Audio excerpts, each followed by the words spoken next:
Today we're going to look at the Chase Bliss Generation Loss Mk2 and the Bleak District Electric Tapescape. Both of these pedals have a few similarities and differences, but we're going to focus on the similarities between them today. The Tapescape is from Bleak District Electric here in the UK, and I've demoed this on the channel previously. I'll leave a link at the end of this video. And Generation Loss Mk2 is of course from Chase Bliss. The Generation Loss is roughly twice the price of the Tapescape. The Tapescape is also a delay pedal, and as Phil, the owner, calls it a magnetic ambience generator. Today we're going to focus on primarily the wow, flutter and saturation elements of both pedals. So let's start by looking at the wow element of both pedals. And I'm actually going to turn the delay down, or as little as I can, on the Tapescape. So let's turn them up to about 50% each, and we'll start with the Tapescape.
Okay, so both similar parts of the pie. I think they actually sound quite different. So the Tapescape doesn't really add anything in from an EQ point of view. The Gen Loss seems to give your signal a bit of a boost. Even with the saturation down, it definitely feels like it warms up the tone a little bit and gives it more presence. The Tapescape wow seems to be a bit more gradual in the sense that it takes a little longer to kick in, but when it does, it can be quite extreme when you've got it turned right up. Whereas the wow on the Generation Loss is pretty consistent. It's consistently giving you those pitchy vibrato sounds from the offset. Okay, let's look at the next function of sharing commonality, which is the flutter. The Tapescape's a little bit different. It's got a flutter control and a rate control that do work in tandem, and you can also impact the type of flutter with this three-way toggle switch in the middle. We're going to go for the middle setting, and then we're going to go down to the bottom setting here, which gives you a really pronounced type of flutter. So we're going to start with the type up, which gives you that slightly more pronounced sound, and we'll go down to the bottom setting shortly for even more pronounced sound. We're going to put flutter at 3/4 and the rate about 50%.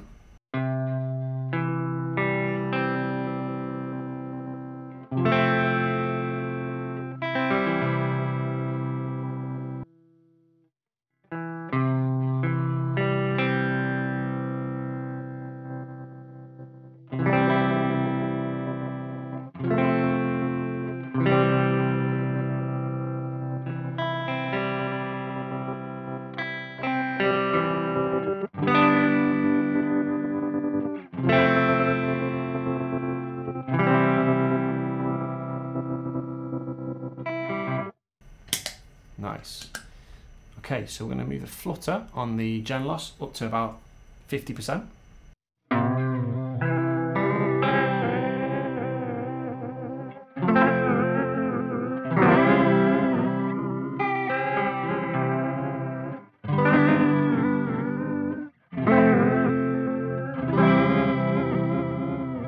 Really pronounced straight away on the Gen Loss. Let's go to the bottom type here on the Tapescape.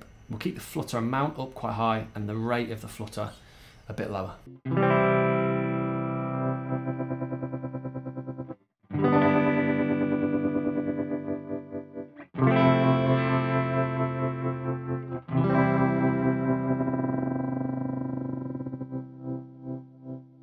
Let's go to the only place to go, which is full flutter on the Gen Loss.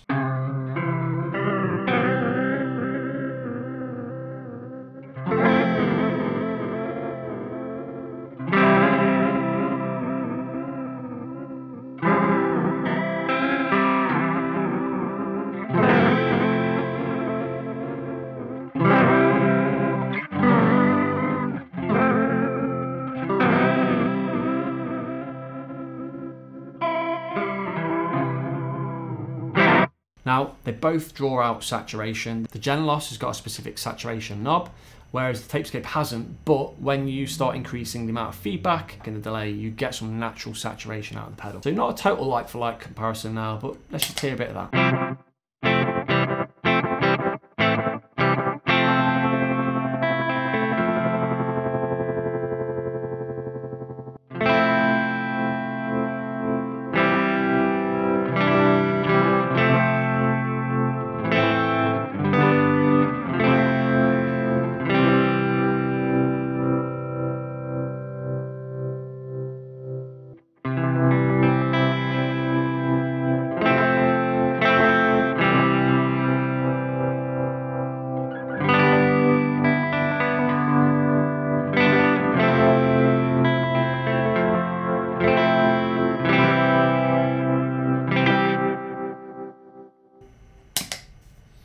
And the Gen Loss, let's turn the wound flutter down a bit because we know it's a bit more extreme at early stages of the dial, and we'll just play without first. And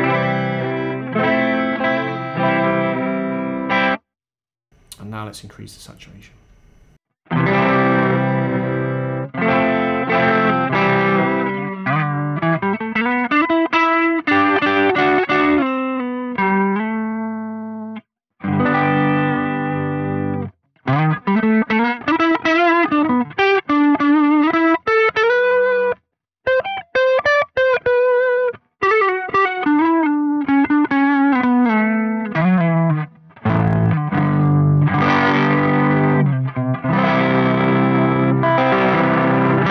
If you've taken anything from today's video, then I'd love you to subscribe to the channel and join me here every Monday and Wednesday for a new sonic exploration.